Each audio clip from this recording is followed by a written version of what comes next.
கர்த்தருடைய பரிசுத்த நாமத்துக்கு மகிமை உண்டாவதாக. Glory be to the holy name of the Lord. மத்தேயு எழுதின சுவிசேஷம் 6ஆம் அதிகாரம் 24ஆம் வசனத்தை ஒரு விசை வாசிக்க கேட்கலாம். Matthew's Gospel 6 chapter verse 24. இரண்டு எஜமான்களுக்கு ஊழியம் செய்ய ஒருவனாலும் கூடாது.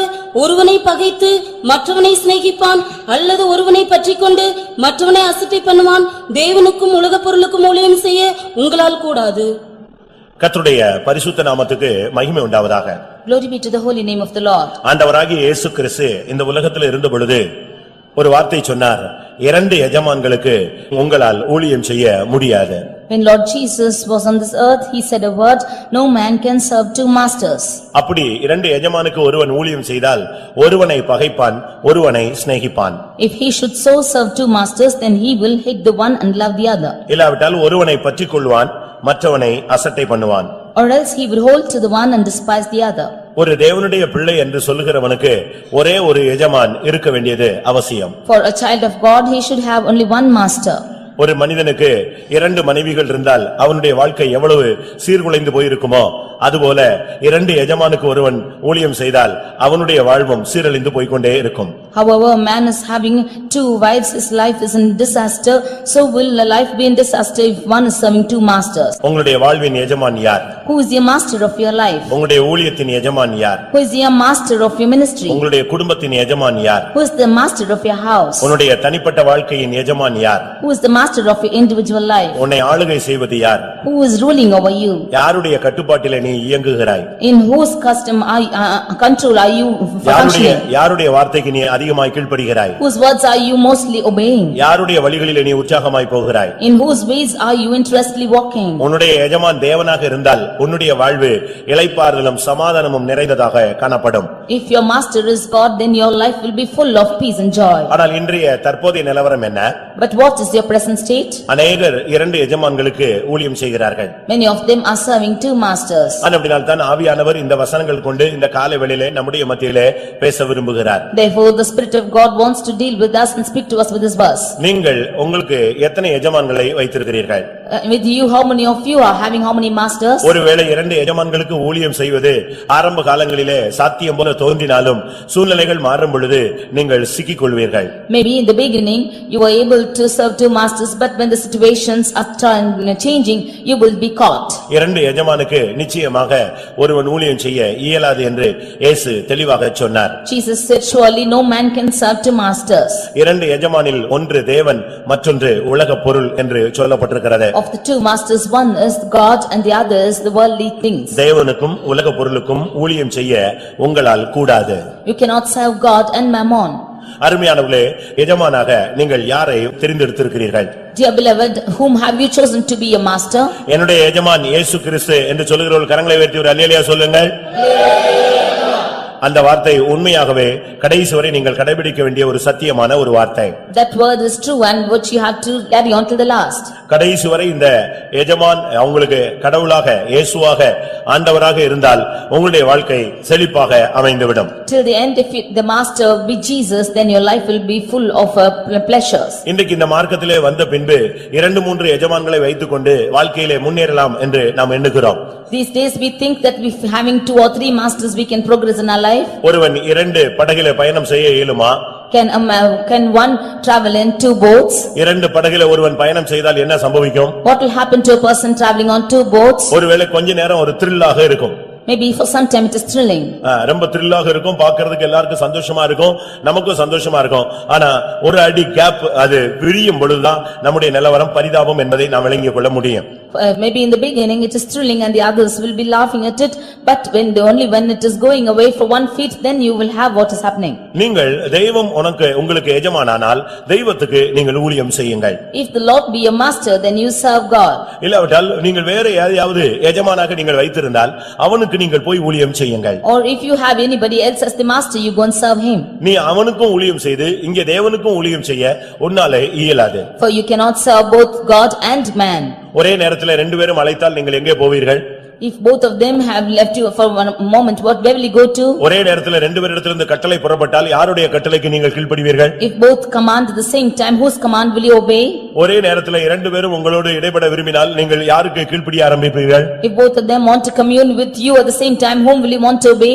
அதனால்தான் கர்த்தர் ஆண்டவர் தெளிவாக சொன்னார், இரண்டு எஜமான்களுக்கு உங்களால் ஊழியம் செய்யக்கூடாது. So the Lord clearly says that no man can serve two masters. இந்த கூட்டத்தில் வந்திருக்கிற அருமையான தேவனுடைய பிள்ளையே, உன்னை நீ நிதானிக்க வேண்டிய காலகட்டம் இதுதான். Dear child of God, has come for this meeting. This is the period for you to discern yourself. உனக்கு தெரியும் நீ யாருக்கு ஊழியம் செய்கிறாய் என்று. You know whom you are serving. உன்னுடைய எஜமான் யார் என்று உனக்கு தெரியும். You know who is your master. ஆனால் நீ அவருக்கு சரியான விதத்தில் ஊழியம் செய்கிறாயா என்று உனக்கு தெரியும். You know if you are definitely doing the right ministry to him. ஒருவேளை நீ அவருக்கு சரியான விதத்தில் ஊழியம் செய்யாமல் இன்னொரு எஜமானுக்கு நீ கீழ்ப்படிந்திருந்தால், இந்த கூட்டம் முடியறதுக்குள்ளே ஆண்டவரை எஜமானாய் ஏற்றுக்கொண்டு ஆண்டவருடைய கட்டளைகளுக்கு நீ கீழ்ப்படியக்கூடியவளாய் நீ மாற வேண்டியது அவசியம். Have you not served the God and served the other man?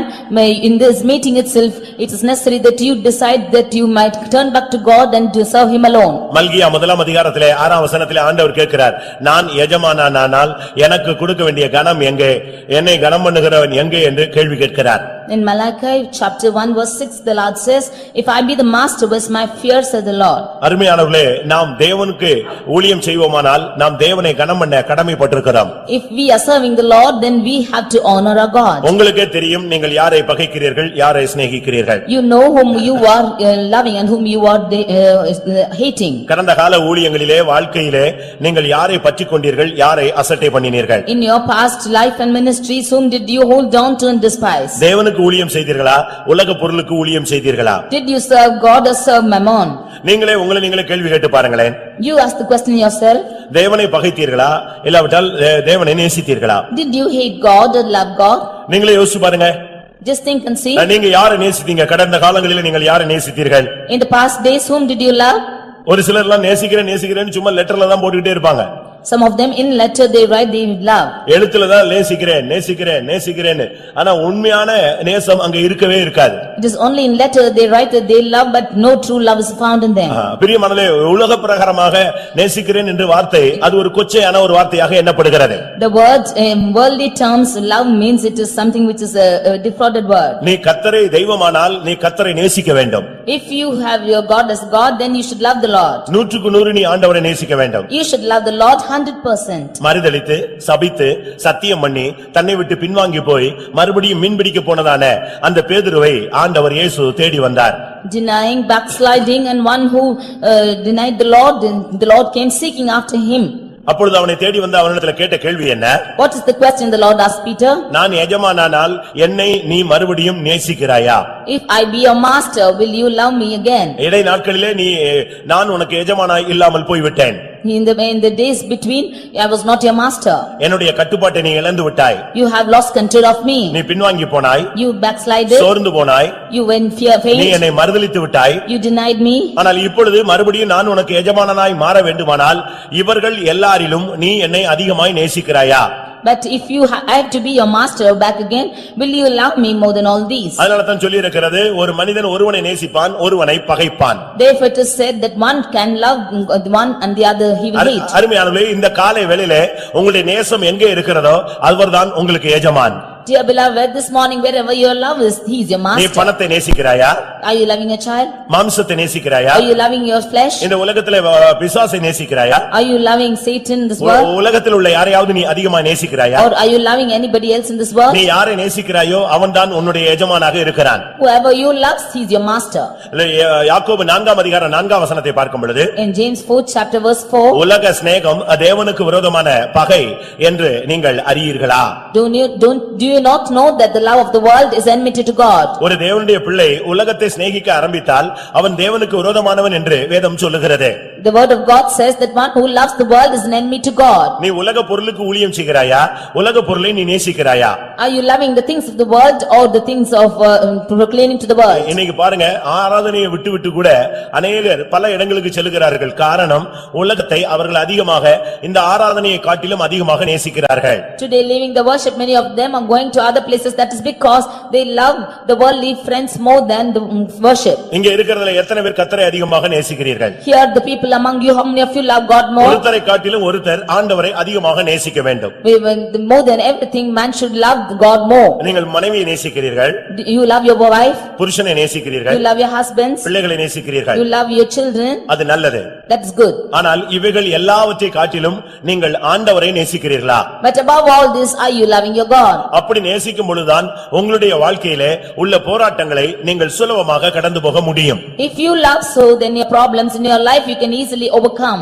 நீங்கள் அப்படி இல்லாத பட்சத்திலே நீங்கள் உலகத்தை சிநேகிக்க ஆரம்பிப்பீர்கள், சாத்தானை நீங்கள் சேவிக்க ஆரம்பிப்பீர்கள். If you are not in that state, then you will love the world and serve Satan.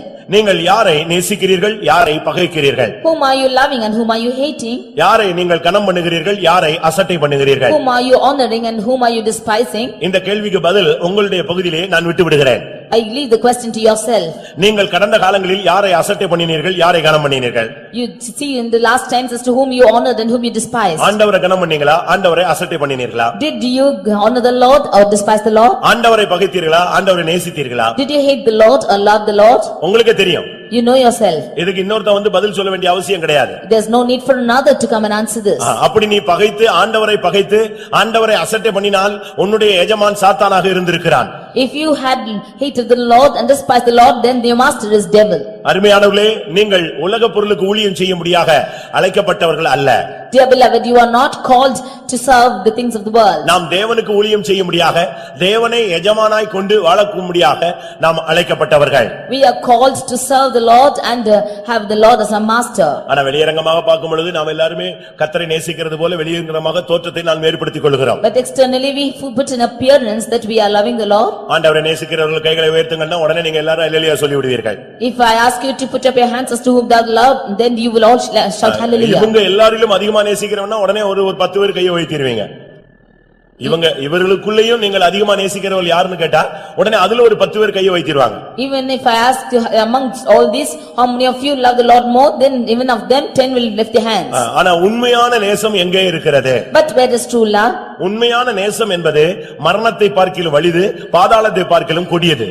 True love is more valiant than death and it's more valiant than hell. உண்மையாகவே இயேசுவை நீ நேசிப்பேன்னு சொன்னா இந்த உலகம் உனக்கு ஒரு குப்பையாகத்தான் தென்பட்டு கொண்டே இருக்கும். If you love the Lord more, truly this world will be a dust to you. ஒரு பையன்ட்ட ஒரு பிரச்சனையை குறித்து பேசிக் கொண்டிருந்த பொழுது, When I was talking about a problem to a boy, அவன் சொன்னா முதலாவது இயேசுவை நேசிக்கிறேன், இரண்டாவது நான் இந்த காரியத்தை நேசிக்கிறேன்னு சொன்னான். Firstly I love the Lord and secondly that which is in the world. அவனுக்கு இதையும் விட முடியல, அதையும் விட முடியல. He could not leave both this and that. இன்னைக்கு உலக பிரகாரமாக இரண்டு விதமான மனதுள்ளவர்கள் தான் இன்றைக்கு சபைக்குள்ளே அதிகமாக காணப்படுகிறீர்கள். Today there are many of them in this church with two mentalities like this. இன்னைக்கும் கூட சபைக்குள்ளே இரண்டு நினைவு உள்ளவர்கள் ஒரு பெரும் திரள் கூட்டம் இருக்கிறார்கள். Even in this church today there are many who are having two dual thoughts. அவங்க வெளியே போன உடனே அவங்களுடைய ஒரிஜினாலிட்டி வெளியே சாயம் வெளுத்து போகும். When they go out, immediately the originality will leave them. வெளியே போய் அவர்கள் அந்த சூழ்நிலையை சந்திக்கும் பொழுதுதான் அவர்களுடைய எஜமான் யார் என்பது அவர்களுக்கு அப்பொழுதுதான் தெளிவாக தென்பட ஆரம்பிக்கும். Only while going out they face situations, they will know as to who their master is. உங்களுடைய எஜமான் யார்? Who is your master? உங்களுடைய எஜமான் சாத்தானா தேவனா?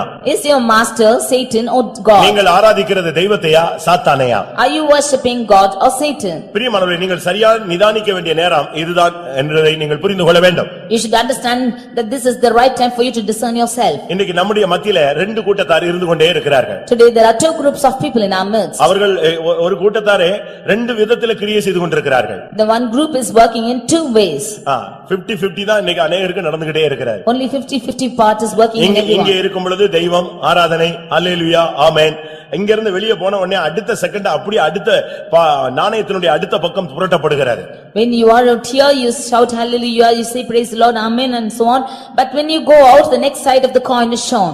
சவுல் ராஜாவை குறித்து நீங்கள் வேதத்திலே படித்து பார்த்தால், when you look at King Saul, ஒரே நேரத்திலே அசுத்தாவியும் அவனுக்குள்ள வேலை செய்தது, பரிசுத்த ஆவியும் அவனுக்குள் வேலை செய்தது. At one time did the Holy Spirit work with him and also the evil spirit also. கர்த்தருடைய ஆவி வரும் பொழுது அவன் தீர்க்கதரிசனம் சொல்லுவான். திடீரென்று அந்த ஆவி மாறும் பொழுது அவன் பக்கத்தில் இருக்கிறவன் மேலே ஈட்டியை எறிவான். When the spirit of God is dealing with him, then he will prophesy. Immediately when the evil spirit is working with him, he will turn back and put out a spear. ஒரே நேரத்திலே இரண்டு விதமான ஆவி ஒரே வசனத்திலே அவனுக்குள்ளே ஆளுகை செய்தது. We can see that the same spirit is working in him in the same verse. 1 Samuel 18 அதிகாரம் 10 வசனத்தை பார்க்கும் பொழுது, 1 Samuel chapter 18 verse 10 when we see, மறுநாளிலே தேவனால் விடப்பட்ட பொல்லாத ஆவி சவுலின் மேல் இறங்கிற்று. அவன் வீட்டுக்குள்ளே தீர்க்க தரிசனம் சொல்லிக் கொண்டிருந்தான். தேவனால் விடப்பட்ட பொல்லாத ஆவி அவன் மேல் இறங்கிட்டு அதே நேரத்தில் வீட்டுக்குள்ளே அவன் தீர்க்க தரிசனமும் சொல்லிக் கொண்டிருந்தான். When the evil spirit from God came upon Saul, he at the same time he was prophesying in the midst of the house. எப்படி இருக்குன்னு பாத்தீங்களா? See how it is? ஒரே ஆள்தான், It is the same ஒரே person. ஆளுக்குள்ள ரெண்டு விதமான வேலை நடந்துகிட்டு இருக்கு. In one person, two kinds of work are taking place. ஒன்னு அவனுக்குள்ள ஆவியானவர் இருக்கிறார், இன்னொரு பகுதியில அவனுக்குள்ள அசுத்தாவினுடைய போராட்டத்தை உணர்கிறான். On one hand, he is having the spirit of God, the next hand, he is facing the evil spirit's problem. காலங்கள் கடந்து போன பொழுது இந்த அசுத்த ஆவி அவனை மேற்கொண்டு அவனை தற்கொலைக்கு இழுத்துக் கொண்டு போய் முடிவை எட்டிவிட்டது. When the time went by, this evil spirit led him to suicide. பிரியமானவர்களே, நீங்கள் இரண்டு எஜமான்களுக்கு ஊழியம் செய்து வந்தால் ஒரு காலத்திலே தேவனை விட்டு நீங்கள் விலகி போய் விடுவீர்கள். Dear beloved, if you would serve two spirits, then you on one time you will have to leave the Lord. ரோமருக்கு எழுதின நிருபம் 7ஆம் அதிகாரத்தை பார்க்கும் பொழுது In Romans chapter 7, 25ஆம் வசனத்தை பார்க்கும் பொழுது verse 25. ஒரே மனிதன் மனதில் வித்தியாசமாய் வாழுகிறான், மாம்சத்திலே வித்தியாசமாய் வாழ்கிறான். One person is living in one part in his mind and in his flesh he is living in another way. ஒரே நபர்தான், It's the same person. ஆனால் அவனுடைய மனதில வாழ்க்கை வேறு விதமாக இருக்கிறது, மாம்சத்திலே வாழ்க்கை வேறு விதமாக இருக்கிறது. But the life in his mind is different to the life in his flesh. அதனால தான் நான் சொன்னேன், இரண்டு எஜமானுக்கு நீ ஊழியம் செய்யக்கூடாது. Therefore I said you should not serve two masters in your body. வாசியுங்கள். நம்முடைய கர்த்தராகிய இயேசு கிறிஸ்து மூலமாய் தேவனை ஸ்தோத்திரிக்கிறேன். ஆதலால் நானே என் மனதினாலே தேவனுடைய நியாயப்பிரமாணத்துக்கும் மாம்சத்தினாலேயோ பாவப்பிரமாணத்துக்கும் ஊழியம் செய்கிறேன். அங்க பாருங்க, ஒரே நபர் இரண்டு விதமான ஊழியம் செய்கிறதாக சொல்லப்பட்டிருக்கிறது. Here we see that it's the same person who is serving two things. நல்லா தயவு செய்து இந்த மெசேஜை நீங்க கவனியுங்கள். Just listen to this. இந்த மெசேஜ் உங்களுடைய வாழ்க்கையில நீங்கள் சரியான ஒரே பகுதியில வந்து நிற்பதற்கு உங்களுக்கு உதவி செய்யும். This message will lead you to stand in the right way. எனக்கு நன்றாக தெரியும், தேவனுடைய வார்த்தை வெறுமையாக திரும்புகிறதில்லை. I know for sure the word of God does not return emptily. அது ஒரு கிரியை நடப்பித்து விட்டு தான் தேவனிடத்துல திரும்பி செல்லும். It will definitely work out and then return to God. இங்கே இருக்கிறதுல அநேகர் இரண்டு எஜமான்களுக்கு நீங்கள் ஊழியம் செய்து வருகிறீர்கள். Here many of you who are seated here, you are serving two masters. தேவனுக்கும் ஊழியம் செய்கிறீர்கள், உலக பொருளுக்கும் நீங்கள் ஊழியம் செய்கிறீர்கள். You are serving God and to the things of the world. ஆனபடியால் சூழ்நிலைகள் மத்தியிலே தேவனை பகைக்கிறீர்கள், சூழ்நிலைகள் மத்தியிலே தேவனை நேசிக்கிறீர்கள். Therefore at times of situations you are loving the Lord and at such certain situations you are hating him. பிரியமானவர்களே, நீங்கள் உங்களில் எத்தனை பேர் இப்படிப்பட்ட நிர்பந்தமான நிலவரத்தில் தள்ளப்பட்டிருக்கிறீர்கள் என்பது உங்களுக்கு தெரியும். Dear beloved, you know as to how many of you are put in this desperate situation. இன்னொரு விதத்திலே பார்க்கும் பொழுது நீங்கள் அபிஷேகம் பெற்றவர்களாக இருக்கிறீர்கள். On one hand you are anointed people. ஆவியானவர் வரும் பொழுது நீங்கள் அந்நிய பாஷை பேசுகிறீர்கள். When the spirit of comes you are speaking in tongues. தேவைப்பட்டால் கர்த்தருடைய ஆவியானவர் உங்களுக்குள்ளே வந்து தீர்க்க தரிசன வார்த்தைகளையும் வெளிப்படுத்துகிறார். And the spirit of God reveals his words of prophecy also in you. இது ஒரு பகுதி. This is on one hand. ஆனால் மற்றொரு பகுதியிலே But on the other hand, சூழ்நிலைகள் மாறும் பொழுது, when situations change, கோபங்கள் வெறித்தனங்கள் வரும்போது, when you have anger and fierceness, அதே தீர்க்கதரிசனம் சொன்ன நபர் கையிலே ஈட்டியை எடுத்துக்கொள்கிறான். the same person who prophesied is taking the sword in his hand. ஒரு நாள் ஒரு ஊழியக்காரர் ஒரு விசுவாசி வீட்டுக்கு விசிட்டிங் போனார். Once a worker went to a house of believer to visiting. அங்க விசிட்டிங் போன பொழுது அவர் கதவை திறக்க வேண்டிய அவசியம் இல்லை, தட்ட வேண்டிய அவசியம் இல்லை, ஏனென்றால் பாதி கதவு திறந்திருந்தது. There was no need for that door to be open or knock because that half door was open. அவர் காலிங் பெல் அடிக்க வேண்டிய அவசியம் இல்லாமல் போய்விட்டது. He did not need, there was no need for him to be the calling bell. அந்த விசுவாசி வீடு ஒரு தீர்க்கதரிசியின் வீடு. That believer's house was a house of prophet.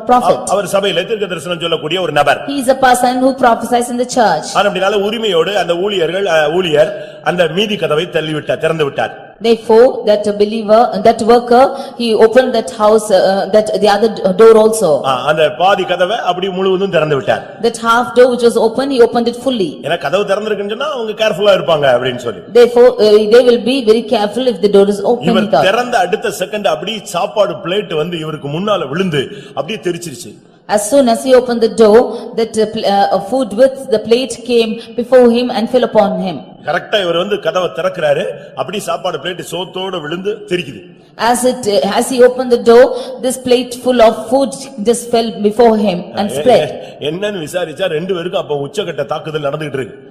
When he went to inquire what was happening, there was a controversy between them. அவருக்கு இப்ப தீர்க்கதரிசி tension ஆகி சாப்பாடு பிளேட் தூக்கி போடுறாரு.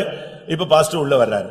That prophet, he was full of tension and threw out his plate and the pastor walked in. இப்ப ரெண்டு எஜமானுக்கு அவர் ஊழியம் செய்ய ஆரம்பிச்சாரு. ஆரம்பிச்சிட்டாரு. Now he is serving two masters. இங்க வந்த உடனே சபையில என் பிள்ளைகளே ஒரு அருமையான தீர்க்க தரிசனம். When he comes to the church, he is saying, my children, and he is prophesying. அங்க உடனே அசுத்த ஆவி ஏறி சாப்பாடு பிளேட் எல்லாம் பறக்க ஆரம்பிக்கிறாரு. But when he goes there, the spirit, ill spirit is invigorating him, and he is putting out his plate full of food. அநேகர் இந்த சபைக்குள்ளேயே இப்படி ஆராதனையிலேயே இருந்தா பரலோகத்துக்கு போயிடுவாங்க. If many of them are in this church, in this worship, they will go to heaven. அவங்கள வீட்டுக்கு மட்டும் அனுப்பிட்டா கேட்டை விட்டு வெளியே போயிட்டா அவன் பாதாளத்துக்கு போயிடுவான். If they go out of the gate, then they will go to hell. காரணம் இன்னொரு எஜமான் அவனை ஆளுகை செய்ய காத்துக்கொண்டே இருக்கிறான். The reason is another master is waiting to take control of him. இவர்களுக்கும் அதுல சரியான விடுதலை இல்லாதபடியால் உடனே அவனுடைய கை பாவையாக மாறிவிடுகிறார்கள். Because he is not having control of himself, he is becoming a hand of that tool. இங்கே ரோமர் 7:25 ஒரு மனிதன் சொல்லுகிறான், மனதில் நான் ஒரு விதமாக ஊழியம் செய்கிறேன், சரீரம் வரும்பொழுது நான் வேறு விதமாக ஊழியம் செய்கிறேன். Here in 7:25 we see that a person is serving in his mind to another, and with his flesh he is serving another. மனதில் நான் நியாயப்பிரமாணத்துக்கு ஊழியம் செய்கிறேன். He says, in mind I serve the law of God. ஆனால் மாம்சத்தின்படி வரும்பொழுதோ நான் பாவ பிரமாணத்துக்கு ஊழியம் செய்கிறேன். But when it comes to the flesh, I serve sin. அதாவது இதுல என்னுடைய சரியான விளக்கம் என்ன? But what is the right definition? மனதில ஆண்டவருக்காக அப்படி செய்யணும் இப்படி செய்யணும் அதை செய்யணும் இதை செய்யணும்னா நல்ல வாஞ்சை விருப்பங்கள் நன்றாக இருக்கிறது. In his mind he has good decisions as to what he has to do for the Lord like this.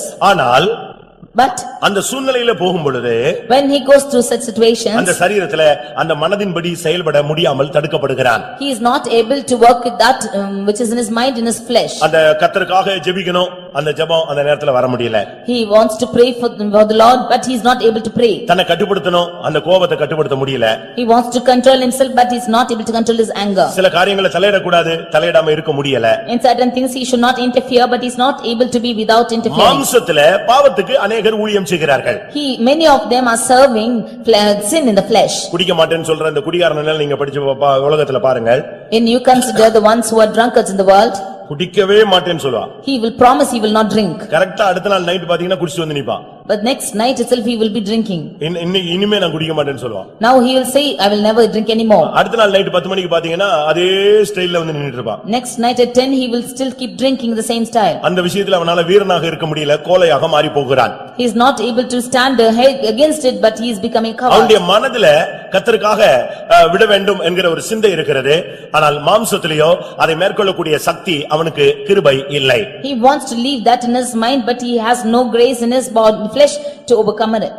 அருமையானவர்களே, உங்களில் எத்தனை பேர் இப்படிப்பட்ட நெருக்கமான சூழ்நிலையிலே இந்த பாதையிலே போய் கொண்டிருக்கிறீர்கள்? How many of you are found in this desperate situation this morning? நான் 2 எஜமானுக்கும் ஊழியம் செய்கிறேன். I am serving two masters. இதுதான் இன்னைக்கு அநேகருடைய statement. This is the statement of many. ஏனென்றால் இங்க இருக்கும் பொழுது நம்ம எல்லாருமே நல்லா தான் இருக்கிறோம், நல்லா ஜெபிக்கிறோம், நல்லா உபவாசம் போடுறோம், இனிமே கர்த்தருக்காக நிக்கணும், இனிமே ஒழுங்கா கூட்டத்துக்கு வந்துடணும், அடுத்த வாரம் பார்த்தா இவனை காணவே காணோம். When we are standing here, we make good decisions that we will stand for the Lord, we will come for the meetings, but next week they are not found at all. முதலாம் ராஜாக்கள் 18ஆம் அதிகாரம் 21ஆம் வசனத்திலே கர்த்தருடைய தீர்க்கதரிசி சொல்கிறான், ஏன் 2 நினைவுகளால் நீங்கள் குந்தி குந்தி நடக்கிறீர்கள்? In 1 Kings chapter 18 verse 21, the prophet says, why are you halting between two opinions? எதற்காக 2 நினைவுகளால் நீங்கள் குந்தி குந்தி நடக்கிறீர்கள்? He is asking, why are you halting between two opinions? கர்த்தர் தெய்வமானால் கர்த்தரை பின்பற்றுங்கள். If the Lord be God, follow him. பாகால் தெய்வமானால் பாகாலை பின்பற்றுங்கள். If Baal be God, then follow him. யாராவது ஒரு ஆளை நீங்கள் ஃபாலோ பண்ணுங்கள் என்று தெளிவாக சொல்லுகிறார். You follow one person, he says clearly. ஒரு சிலர் கூட இந்த சபைக்கு வருவாங்க, இன்னொரு சபைக்கு போவாங்க, அந்த சபைக்கு போவாங்க, கேட்டா எல்லாருமே எங்களுக்கு வேணும் என்று சொல்லுவார்கள். When you ask some people, they say, they come to this church, they go to another church, they go to another church also, and they say, we want all the churches. உபதேசத்துல உங்களுக்கு ஒரு பிடிப்பு இருக்க வேண்டியது அவசியம். In doctrine, you should have a hold. இங்கே நாம் பார்க்கும் பொழுது 2 நினைவுகள். We see two opinions here. அதாவது அற்புதங்கள் நடந்தா கர்த்தர் பக்கம் வருவாங்க, பிரச்சனை அதிகமாயிருச்சுனா கர்த்தரை விட்டு வெளியே போயிடுவாங்க. If there are miracles happen, then they will come on the side of the Lord. If there are problems, they will go after him. இந்த இஸ்ரவேல் ஜனங்களுடைய நிலவரம் அன்றைக்கு இப்படி தான் இருந்தது. This was the state of the children of Israel those days. யார் கை ஓங்குதோ அங்கே அவங்க வந்து நின்னுக்குவாங்க. Whosoever hand is lifted up, then they will stand on the side. யெகூவின் கை ஓங்கும் பொழுதெல்லாம் அவர்கள் யெகூவோடு சேர்ந்து கர்த்தரே தெய்வம் என்று சொன்னார்கள். When the hand of Jehu was exalted, then they standing with Jehu said, he is the Lord. யெசபேலுடைய கை ஓங்கும் போதெல்லாம் பாகாலே தெய்வம் என்று சொன்னார்கள். When Jezebel's hand was lifted up, then they said that Baal was God. ஆனபடியால் தான் இங்கே அந்த மனுஷன் சொல்றான், அந்த தீர்க்கதரிசி சொல்றான், கர்த்தர் தெய்வமானால் கர்த்தரை பின்பற்று, பாகால் தெய்வமானால் யாரை செய், பாகாலை பின்பற்று. Therefore the prophet here says, if the Lord be God, then follow him, if Baal be God, then follow him. நான் உங்களுக்கு சொல்லுகிறேன், I tell you, ஒன்னு நீ பரிசுத்தவனாயிரு, இல்லாவிட்டா பாவியாக இரு. you be either a saint or a sinner. நான் திரும்பவும் சொல்லுகிறேன், I again repeat, ஒன்னு நீ பரிசுத்தவனாயிரு, இல்லாவிட்டா பாவியாகவே இரு. you be either a saint or be a sinner only. இந்த ரெண்டுக்கு நடுவுல கடந்து உன்னால இந்த உலகத்தை அனுபவிக்க முடியல, இந்த சபை விட்டு வெளியே போகவும் முடியல. Standing between two opinions, you are not able to serve God and either go out of the church. நீ பரலோகத்தையும் விட்டுட்ட, பாதாளத்தையும் இறுக பிடிச்சுக் கொள்ள போகிறாய். You have left heaven, also not having holding on to hell. என்னுடைய பிரசங்கம் கொஞ்சம் வித்தியாசமானது. The message with me is different. நகைய கலத்தாத. Do not leave your ornaments. கலத்துனா போடாத. If you remove, don't put it on. மீசையை எடுக்காத. Don't take off your mustache. எடுத்தா திரும்ப வைக்காத. If you take, don't keep it again. ஒரு சத்தியத்தை உன்னால கரெக்ட்டா ஃபாலோ பண்ண முடியணுமே தவிர நீ மறுபடியும் 3ஆம் கிளாஸ் பிள்ளை போல சேஞ்ச் ஆகிட்டே இருக்க கூடாது. If you have to hold on to the truth, you should follow it. Don't change like a third class child. எடுத்தா எடுக்க, அதுக்கு பிறகு சாகுற வரைக்கும் நீ அந்த சத்தியத்துல ஸ்டாண்ட் பண்ணி காட்டணும். If you take நீ ஆம்பள தானே? If you take off one thing, then you have to stand for the truth till the end. சத்தியத்தை நீங்க ஃபாலோ பண்ணா கரெக்ட்டா ஃபாலோ பண்ணணும். இல்லாத பட்சத்துல இந்த மார்க்கத்தை விட்டு அப்படியே விலகி போறது நல்லது. If you should hold on to the truth, you should hold on to it full heartedly, but if not, if you go away from this truth. ஒரு காலத்துல ரொம்ப எழுப்புதலா இருந்துட்டு அடுத்த காலத்துல பார்த்தா மீசை இப்படி திருக்கி விட்டு அப்படி திருக்கி விட்டுட்டு இப்படி அதுக்கு பிறகு பார்த்தா திடீர்னு பார்த்தா கோயிலுக்கு வரும்போது கலத்தி வச்சிட்டு அங்க வெளிய போகும்போது போட்டுக்கிட்டு இந்த டபுள் ஆக்ட் ட்ரிபிள் ஆக்ட் எல்லாம் வேண்டவே வேண்டாம். If one should have his mush and take off once and now he is keeping back and they put off the ornaments, then coming to the church and going out and putting on ornaments, don't put on dual action like this. நகையை கலத்தும் போதோ இல்லாவிட்டா மீசை எடுக்கும் போதோ தாடி எடுக்கும் போதோ ஒரு தீர்மானம் எடுக்கும் போதோ செல்லும் செலவை உட்கார்ந்து கணக்கு பாரு. If you have to take a decision as to removing the ornaments or taking off your mustache, then you sit down and count your cost. பரியாசத்தை சகிக்க முடியுமா?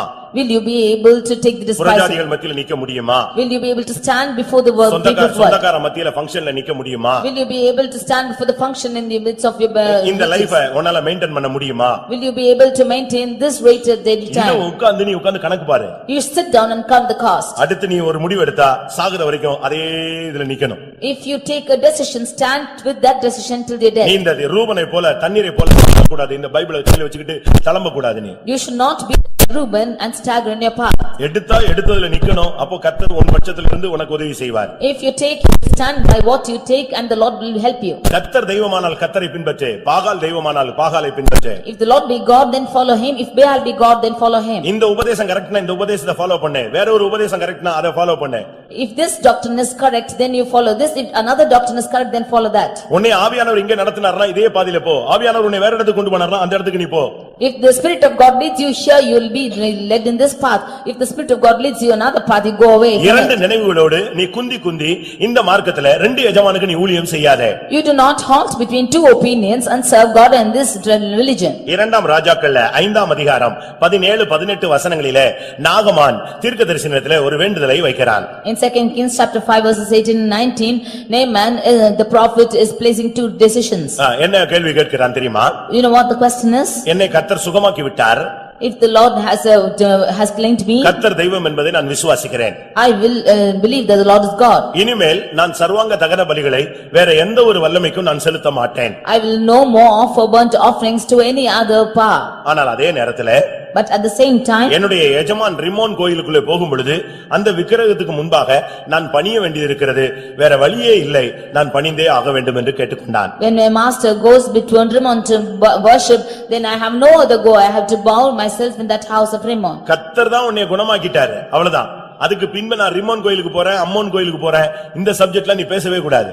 The Lord has healed you, that is end. But you should not talk this subject of going to the church of Rimmon like this. ஏன் அந்த ரிமோன் உன்னை குஷ்டரோகத்திலிருந்து சுகமாக்கி இருக்கலாமே? Why the Rimmon could have cured you from your leprosy? அந்த ரிம்மோனுடைய வல்லமை உன்னை பரிபூர்ண சுகத்துக்கு கொண்டு போய் இருக்கலாமே. That part of Rimmon could have taken you for perfect healing. நீ அதே தேசத்தில் தானே இருக்கிறாய். You are in that place only now. வருஷக்கணக்காக நீ அதை பின்பற்றி வந்தாயே. For years together you have been following it. இப்போ இவன் கேக்குறான், நான் கர்த்தரையும் பின்பற்றுவேன், அதே நேரத்துல இந்த ரிம்மோன் கோயிலுக்கு நான் போகணும் அப்படின்னு சொன்னான். Now he is telling, I want to follow the Lord, but at the same time go to the house of Rimmon too. சிலர் எல்லாம் கர்த்தரை சாகடிச்சதுக்கு சில காரணங்கள் உண்டு. There are reasons for the Lord to kill certain people. நீங்க ஆந்திரால பாத்தீங்கன்னா சமீபத்துல ஒரு சிஎம் செத்து போனாரு. In Andhra there was a person who died recently. CM chief minister. A chief minister died there. ஹெலிகாப்டர்ல அடிபட்டு செத்து போனாரு, உங்களுக்கு தெரியும். He died of a helicopter crash. ஆக்சுவலா அவர் பக்கா சிஎஸ்ஐ ஒரு கிறிஸ்தவ ஒரு சகோதரன். He was a true CSI Christian. ஆனா என்ன நடந்தது? But what happened to him? அவர் சிஎம் இருக்கிறதுனால திருப்பதி கோயில்ல என்ன தூக்கணும்? அந்த திருப்பதி சாமி கட்டுற சேலைகள் இதெல்லாம் தூக்கிட்டு அவர் உள்ள போகணும். But because he was the chief minister, he had to take all what belongs to the god of Tirupati and take it inside. நீங்க கூட பேப்பர்ல படிச்சிருக்கலாம், அவர் தூக்கிட்டு உள்ள போனார். He took that and walked in. அது தேவன் அனுமதிக்கல, அடுத்து தூக்கிட்டு போறதுக்கு அனுமதிக்கல, ஆளை கொன்னுட்டாரு. That was not the desire of God. The Lord did not admit him to take the next time and he killed him. அந்த போஸ்டிங்காக நீ என்னனாலும் செய்வாயா? For this posting will you do anything? அது கர்த்தர் கனம் பண்ண மாட்டாரு. The Lord will not honor it. நீ கர்த்தர் தெய்வம்னா நீ கடைசி வரைக்கும் கர்த்தர் தெய்வம் நிக்கணும். மற்றபடி நீ உன்னுடைய வாழ்க்கையிலே நீ விக்கிரகத்தோடு இணைந்து போவாயானால், எபிராயீமுக்கு விக்கிரகங்களோடு சம்பந்தம் இருக்கிறது என்று ஆண்டவர் சொன்னார், அவன் நியாயம் தீர்க்கப்பட்டான். If you have been delivered, then you should stand for the Lord. If Ephraim had this unity with the idols and the Lord said that he was cursed. உன்னை அருமையான விதத்திலே கர்த்தர் அற்புதமாக யோர்தானிலே முழுக வைத்து உன்னை சுகமாக்கி இருக்கிறார். The Lord has miraculously healed you by dipping you in Jordan. என்னைக்கு நீ ஞானஸ்நானம் எடுத்தாயோ அதற்கு பின்பு சாகிற வரைக்கும் நீ விக்கிரகத்துக்கு பணிவை செய்யவே கூடாது. From the day you are baptized, you should never serve idols till your death. அது சில குடும்பங்கள்ல ரட்சிக்கப்படாதவங்க நிமித்த போராட்டங்கள் இருக்கலாம். Some houses you might have problems because they are not saved. அப்படிப்பட்டவர்களுக்கு நான் சொல்லவில்லை. I do not tell this to those people. ஆனால் உனக்கு முடியும். ஆனால் நீ மறுபடியும் விக்கிரகத்தோடு இணைந்து போய் கொண்டே இருக்கிறாய். But you can do it, but you are going coinciding with the idols again. ஏதோ ரட்சிக்கப்பட்ட புதிதில் நீங்கள் அப்படி போயிருக்கலாம். ஆனால் நாட்கள் போக போக விக்கிரகத்தை பணிகிற அந்த காரியத்திலே நீங்கள் கவனமாக இருக்க வேண்டும். When you are newly saved, you would have gone like that, but as days goes by, you should be very careful with these matters. இந்த விக்கிரகம் என்று சொல்லும் பொழுது ரொம்ப நீங்க கவனமா இல்லாட்டா இந்த விக்கிரகம் உங்கள் குடும்பத்தை ஆளுகை செய்ய ஆரம்பிக்கும். If you are not careful with these idols, then these idols will take control of your house. நம்முடைய விசுவாசி தன்னுடைய சகோதரன் வீட்டுக்கு போயிருந்தார். A believer of ours went to his brother's house. இவங்க ரெண்டு பேருமே நல்ல விசுவாசிகள். They were both of them good believers. அவங்க சாதாரண Christian, nominal Christian. They were only nominal Christians. இவங்க அவங்க வீட்டுக்கு போயிருந்தபோது when these people went to their house, அந்த சிஸ்டருக்கு நைட்ல ஒரு ஸ்பிரிட் கிராஸ் ஆகிறது கண்டுபிடித்தாங்க. that sister saw a spirit crossing in that house. ஒரு ஆவி வருது. A spirit is coming for her. அப்படியே கதவுக்குள்ள ஓடி வந்து கரெக்ட்டா பெட்ரூம் போய் பீரோக்குள்ள போயிட்டு ஸ்டாண்ட் பண்ணுது. That spirit came in, went into the bedroom and stopped in the bureau.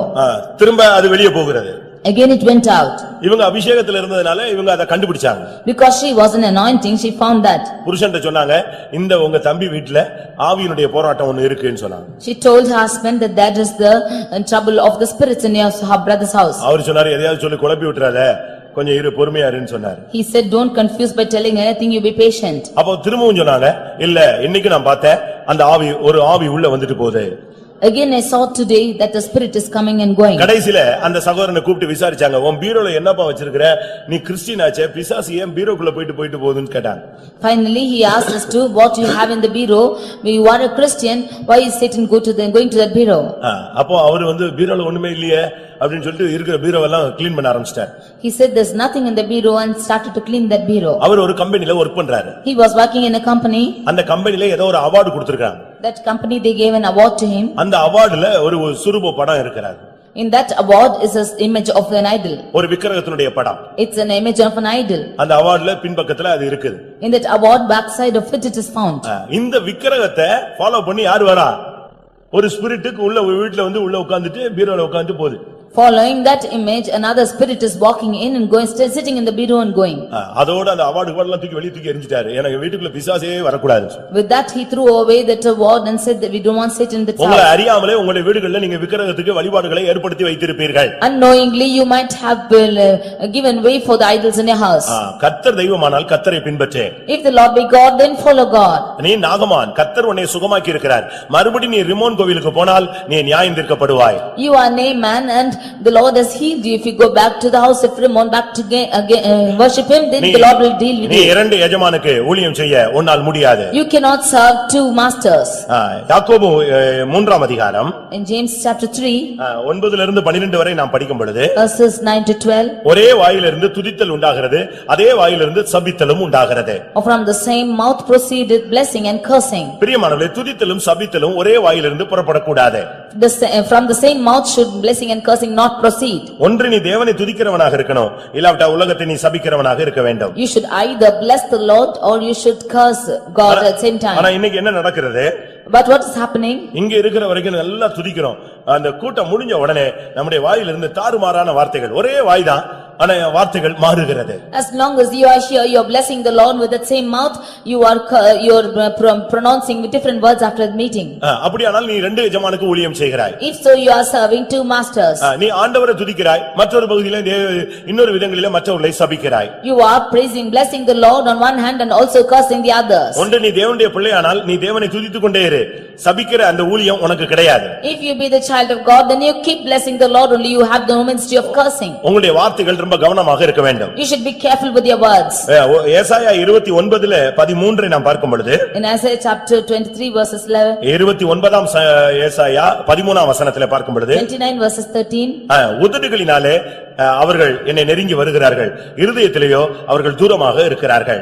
they are drawing me with their lips and they are far from me from their heart. உதடுகளினாலே தேவனை கனம் பண்ணி இருதயத்திலே நீ தேவனை விட்டு விலகி போனால் நீ இரண்டு பேருக்கு ஊழியம் செய்து கொண்டிருக்கிறாய். If you with your lips honor God and remove from your heart, then you are have serving two masters. ஒரு சிலர் நம்ம பார்த்த உடனே ரொம்ப சந்தோஷப்படுற மாதிரி காட்டிக்குவாங்க, போன உடனே நல்ல வேலை போயிட்டாருன்னு சொல்லுவாங்க. Some of them, they pretend to be happy when we go, but after we go, they say it's good he's gone. யார் இப்ப இவள வர சொன்னதுன்னு கேட்பான். Who asked him to come now? ஆனா நேரடியா பாக்கும்போது அவங்க பண்ற தனங்கள் அந்த ரொம்ப கோழைத்தனமா பண்றதெல்லாம் பார்த்தா ரொம்ப பவ்யமாக இருக்கும். But all what they are pretending before us will be so devout. நீங்கள் பிரியமானவர்களே, ரெண்டு வேடம் போடக்கூடாது.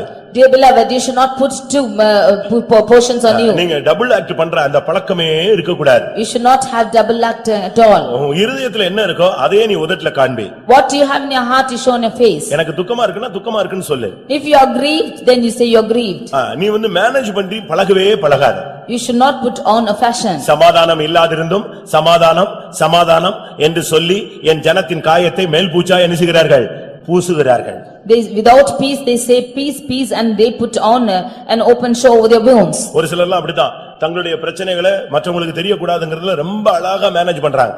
Some of them think like this, that their problems should not be shown to the others and they are managing it well. மனைவிட்ட சொல்றாங்க, என்னைய பத்தி நீ சர்ச்சில பேசவே கூடாது. To their wife they say, don't speak about me in the church. என்னைய பத்தி குடும்பத்துல யார்கிட்டயும் நீ பேசவே கூடாது. Should not speak about me to any of them in the family. யாராவது ஏதாவது விசாரிச்சா ஒண்ணுமே தெரியாதுன்னு தான் நீ சொல்லணும். If anybody inquire as to how I am, they should not say, you should say you don't know. நான் என்ன சொல்றேன், நீ ஏன் அப்படி சொல்ற? அப்படி சொல்ற மாதிரி நீ வாழ்ந்து காட்டிக்கொள். Why are you telling like that? You live as to be told like that. துதித்தலும் சபித்தலும் ஒரே வாயிலிருந்து புறப்படக்கூடாது. ஒரே ஊற்றுக்கண்ணிலிருந்து இருந்து தித்திப்பும் துவர்ப்புமான தண்ணீர் புறப்படுமா? Well, blessing and cursing should not proceed out of the same mouth, can from the same fountain proceed both sweet water and bitter. இந்த சீமையை என்ன செஞ்சான் தெரியுமா? You know what Shimei did? தாவீது ஓடி போகும்போது அவன் மேல கல்லு மண்ணெல்லாம் அள்ளி போட்டானா. He came and threw stones upon David. இரத்தப்பிரியனே தொலைந்து போ தொலைந்து போ. Oh bloody man, you depart depart. எல்லா அந்த ஜனங்கள் மத்தியில தாவீதை அசிங்கமா தூஷணமாய் குற்றப்படுத்தினார். In the midst of all the people, he despisefully wounded David. ஆனா அதே நேரத்துல But at the same time, அதே தாவீது திரும்பி வரும்பொழுது ஓடி போய் என்ன செஞ்சிட்டா? முழங்கால் போட்டு மன்னிப்பு கேட்டான். At the same time, when David came back, he went and knelt down and asked forgiveness. பிரியமானவர்களே, நீங்கள் ஒரே ஸ்டாண்ட்ல நின்னு பழகுங்க. Dear beloved, you stand in the same standard. நீங்க கர்த்தர் பட்சத்திலேயே நில்லுங்கள். You stand on behalf of the Lord. நீங்க கொஞ்ச நேரம் கர்த்தர் பட்சத்திலும் கொஞ்ச நேரம் சாத்தானுடைய பட்சத்திலும் நின்று பழகாதிருங்கள். Do not get used to standing for partially with the Lord and partially with Satan. கர்த்தர் பக்கத்துல நிக்கும்போது சில பிரச்சனைகள் உங்களுக்கு வரும். You might have problems when you stand on behalf of the Lord. சில நன்மைகளை இழக்க வேண்டியிருக்கும். Sometimes you will have to lose certain goodness. சிலருடைய ஐக்கியத்தை இழக்க வேண்டியிருக்கும். You will have to lose certain fellowship. சில ஆசீர்வாதங்கள் உங்களை விட்டு வெளியே போய்விடும். Some blessings will go out from you. ஆனா ஒன்று கர்த்தர் உங்கள் பட்சத்திலே நிற்பார். But the Lord will be on your side. நீ கர்த்தர் பட்சத்தில் நின்றால் கர்த்தர் உன் பட்சத்தில் இருந்து உனக்காக அற்புதங்களை செய்வார். If you are on the Lord's side, the Lord will be on your side to do miracles for you. தூஷிக்கிறது, பின்னால போய் திரும்ப தெரியாம செஞ்சிட்டேன் மன்னிப்பு கேட்கிறது, திருப்பி அடுத்த வாரம் தூஷிக்கிறது, திரும்ப தெரியாம பேசிட்டேன்னு சொல்லி மன்னிப்பு கேட்கிறது, இப்படி இந்த வாழ்க்கையே நமக்கு வேண்டாம்.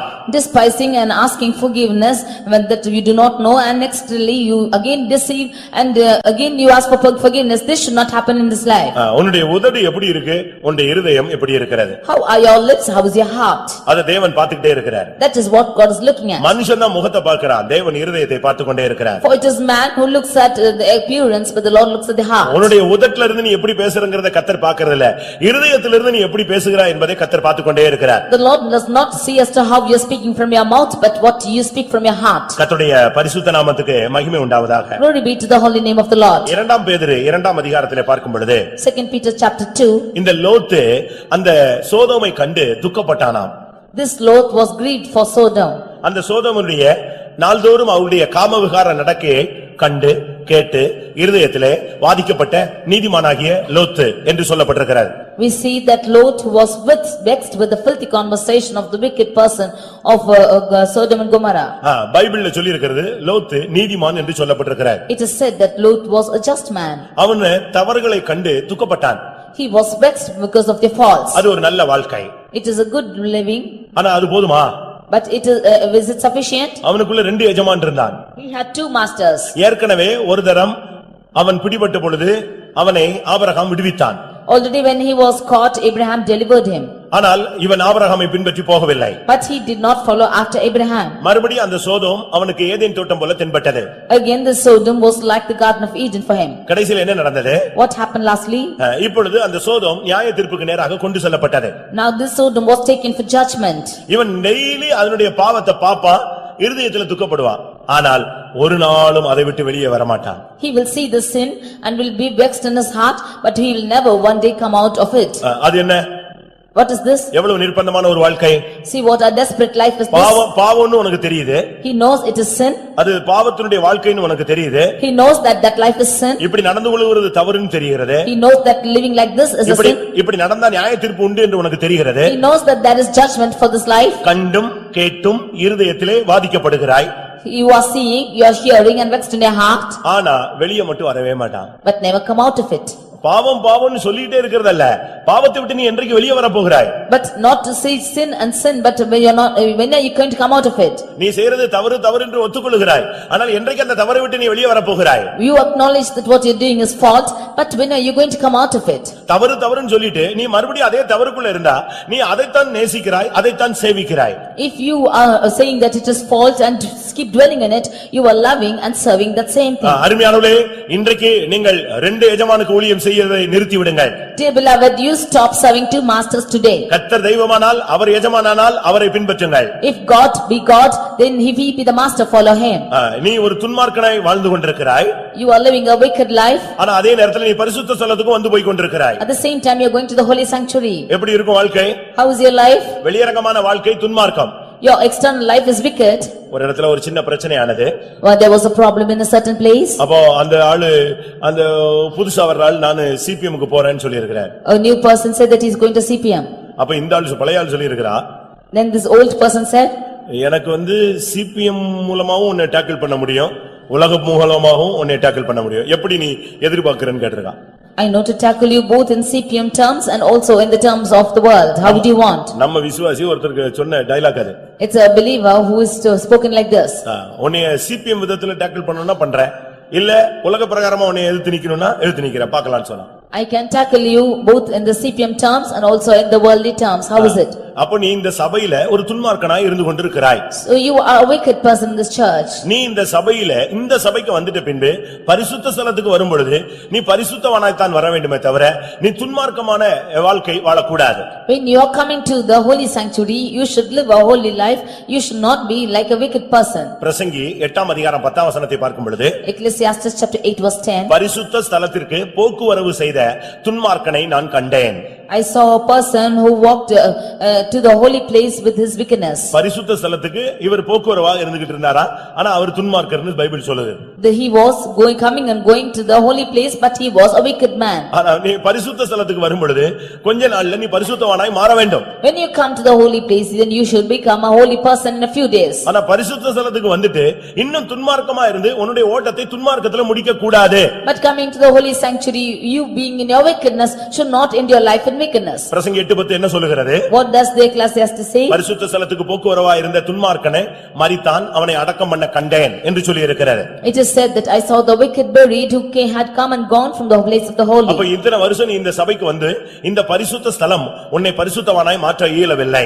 So you coming to the holy place for so many years, this holy place could not change you as a holy இல்லாவிட்டால் person. இந்த பரிசுத்த ஸ்தலத்திலே உள்ள அந்த பரிசுத்தத்தை உன்னால் பெற்றுக்கொள்ள முடியவில்லை. Or you were not able to receive the holiness from this holy sanctuary. ஆனபடியால் தான் நீ பேசுறதெல்லாம் வசனம். Therefore all what you speak is words. 50ஆம் சங்கீதம் பார்க்கும் பொழுது When you read in 50th Psalm, 50ஆம் சங்கீதம் 16ஆம் வசனத்திலே 50th Psalm verse 16. அவர் துன்மார்க்கனை நோக்கி கேட்கிறார், He was looking at the wicked and asking, என்னுடைய வசனத்தை நீ பேச உனக்கு என்ன உரிமை உண்டு? what authority have you got to speak my words? வாசியுங்கள் 16 50 16 17 18. தேவன் துன்மார்க்கனை நோக்கி, நீ என் பிரமாணங்களை எடுத்துரைக்கவும் என் உடன்படிக்கையை உன் வாயினால் சொல்லவும் உனக்கு என்ன நியாயம் உண்டு? சிச்சையை நீ பகைத்து என் வார்த்தைகளை உனக்கு பின்னாக எறிந்து போடுகிறாய். நீ திருடனை காணும்போது அவனோடு ஒருமித்து போகிறாய். விபச்சாரரோடும் உனக்கு பங்குண்டு. தேவன் துன்மார்க்கனை பார்த்து கேட்கிறாரு, நீ வசனம் பேசுறதுக்கு உனக்கு என்ன நியாயம் இருக்குன்னு கேட்கிறார். The Lord asked the wicked, what authority have you to speak my words? என்னுடைய பிரமாணங்களை எடுத்துரைக்க உன் வாயினால் அந்த வார்த்தையை சொல்ல உனக்கு என்ன நியாயம் உண்டு?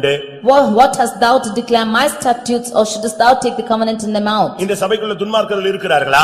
Are there wicked people in this church? எப்படி அவர்களை கண்டுபிடிப்பது? How will you spot them out? அவர்கள் திருடனோடு ஒருமித்து போவார்கள். They will be one with the thief. விபச்சாரக்காரரோடு அவர்களுக்கு பங்கு இருக்கும். They will have partakers with the adulterers. சிட்சையை பகைப்பார்கள். They will hate the correction. இந்த மூணு கூட்டத்தை நீங்க பாத்தீங்கன்னா இவங்க சபைக்குள்ளே இருப்பாங்க, ஆனா துன்மார்க்கர்களாய் வாழ்வார்கள். When you see three kinds of people like this, they will be in the church, but they will live a wicked life. திருடனை காணும்போது அவனோடு ஒத்து போவது. When seeing a thief, they will have consent with him. விபச்சாரக்காரரோடு சபையில சேர்ந்து கொள்வது. When seeing the adulterer, they will be a partake with him. ஏதாவது சிட்சை கொடுத்தா அதை எதுக்கு ஏற்றுக்கொள்ள மாட்டேன் என்று சொல்லுவது. If you are instructed, then they will not like it or not accept. இவர்கள் தான் சபைக்குள்ள இருக்கிற துன்மார்க்கர்கள். These are the wicked people in the church. இன்னைக்கு பாருங்க, தவறு செஞ்சுட்டு அவன் வசனம் பேசுறான். Now look, committing fault, they are speaking the word of God. ஒரு இடத்துல ஒரு சபையில ஒருத்தன் திருடி விட்டான். In one church, one they had a theft.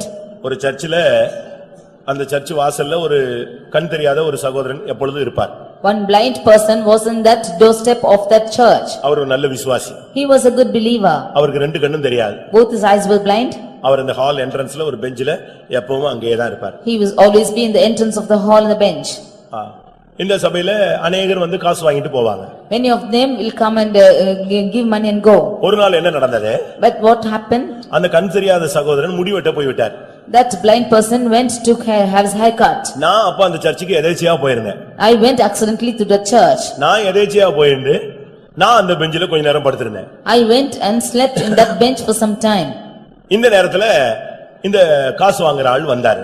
At this time, the one who takes the money, he came there. அவர் ஆக்சுவலா என்னைய கண் தெரியாத ஆள்னு நினைச்சிட்டாரு. He thought that I am that blind person. ஏன்னா நான் படுத்திருக்கேன் இல்லையா, அதனால இந்த இடத்துல இவன் தான் படுத்திருப்பான், குருடன் தான் படுத்திருப்பான்ட்டு அவர் உள்ள போயிட்டாரு. He thought that only the blind person will be sitting there, and he's saying so. He went inside. அங்க போனா He went in. இப்படி ஹால் முடியும் போது பிரதர் ரூம் உள்ள இருக்கிறார். And the brother is there inside that room. இவர் நேரா போய் அவரை கூப்பிட்டுட்டே இருந்தாரு. And he went there and he called out to him. அவர் வந்த மாதிரி தெரியல. He did not come out. இவர் அப்படி திரும்பி பார்த்தாரு. He looked here and there. என்னைய பெஞ்சில பார்த்தாரு. Then seeing me on the bench. நான் தான் கண் தெரியாதவனே. He thought that I'm blind, அதனால அவருக்கு ஒன்னும் வசதியா போயிருச்சு. so it was very favorable for him. அங்க சிஸ்டர் சைடு பார்த்தாரு. He looked at the sister side. எங்க பார்த்தாலும் மனுஷனே இல்ல. No people anywhere. என் ஒருவனை தவிர. No, leaving me alone. என்ன பண்ணாரு? What happened? அப்போ அந்த வாசல்ல ஒரு table. There was a table in the door. ஒரு 4-5 பெட்ஷீட் போட்டு அயன் பாக்ஸ் அயன் பண்றதுக்காக ரெடியா இருக்கு. There was an iron box there with 4-5 bed sheets. அவர் வேகமா எல்லா பெட்ஷீட்டையும் மடிச்சு உள்ள தூக்கி போட்டாரு தாம் பையில அயன் பாக்ஸ் தூக்கி அதுக்கு நடுவுல தூக்கி வச்சிட்டு இப்போ அடுத்து கூப்பிட்டுட்டே இருக்காரு. He took all the bed sheets and took the iron box and in the bag and stuffed it in and he's going out. அவன் இன்னும் என்னை குருடனாவே நினைச்சிட்டு இருந்தான். பாவம் நான் பாத்துக்கிட்டே இருக்கிறேன் அங்க இருந்து. He still thought that I'm a blind person when I'm watching him. நான் அங்க இருந்து பாத்துட்டே இருந்தேன். என்னடா இது காசுக்கு தானே வந்தா? கொஞ்ச நேரத்துல வந்துட்டாங்க ஆளுங்க எல்லாம் வந்துட்டாங்க. And in some time all the people came back and I was thinking as to what's happening. வந்தவனே எனக்கு சாப்பாடு சாப்பிட்டு எத்தனையோ நாள் ஆச்சுன்னு சொன்னா உடனே சாப்பாடுலாம் கொடுத்தாங்க சாப்பிட்டுட்டு இருக்காரு. He said it was many days since I had eaten food and they gave him food and he ate. சரி இப்ப சாப்பாடு முடிந்தது. Now the food was over. ஊழியக்காரர் வந்து காசு கொடுத்தாரு. And the worker came and gave him money. இப்ப கிளம்பணும். Now he has to go. இப்ப திருப்பியும் பார்த்தாரு. எல்லாரும் அவங்கவங்க ஒதுங்கி போயிட்டாங்க. அந்த சீன் முடிஞ்சிருச்சு. Now again turned back and saw that scene was over and all of them had gone. திரும்பவும் இப்ப நான் ஒரு ஆள் தான் அங்க இருக்கிறேன். Again I am there alone. உடனே பார்த்தாரு இந்த பிளேட் இந்த டம்ளர்லாம் தூக்கி உள்ள வச்சிட்டாரு. He took all the plates and tumblers and kept it inside. எல்லாத்தையும் தூக்கிட்டு இப்ப வெளிய கிளம்பிட்டாரு. And taking all this he went out. கேட்ட தாண்டற வரைக்கும் நான் குருடனாகவே இருந்தேன். As long as he went out of the gate I was like a blind person. கேட்ட தாண்ட உடனே ஒரு பையனை கூப்பிட்டு அவனை கூட்டி வான்னு சொன்னான். I called another boy and asked him to go and bring him from the gate. அது வரைக்கும் கால்ல ஒரு துணி போட்டு ஒரு கட்டி ஒரு பெரிய வியாதியஸ்தன் போல தான் உள்ள வந்திருந்தார். He came inside with a big bundle over his leg and as a sick person came in. கேட்ட தாண்ட உடனே அந்த பேண்டேஜ் எல்லாம் தூக்கி உள்ள பாக்கெட்ல போட்டு கிளம்பி வேகமா போயிட்டு இருக்கார். Immediately as he crossed the gate he took all the bandage and he was walking very fast. நான் உடனே ஆளை அனுப்பி அவனை தூக்கிட்டு வந்துட்டோம் திருப்பி கொண்டு வந்துட்டோம். Immediately I sent a person and we brought him back. திரும்ப கொண்டு வந்த உடனே நம்ம விசுவாசில ஒரு அரகுறை இருந்த ஆளு பட்டுன்னு அடிச்சிட்டான். Half believer in our church he immediately beat him when he came in. பட்டுன்னு கை நீட்டிட்டான். He immediately lifted his hands. உடனே இந்த ஆள் சொல்றாரு 7 தடவை மன்னிக்கணும்னு சொல்லிருக்கு இப்படி அடிக்கிறீங்களான்னு கேட்டாரு.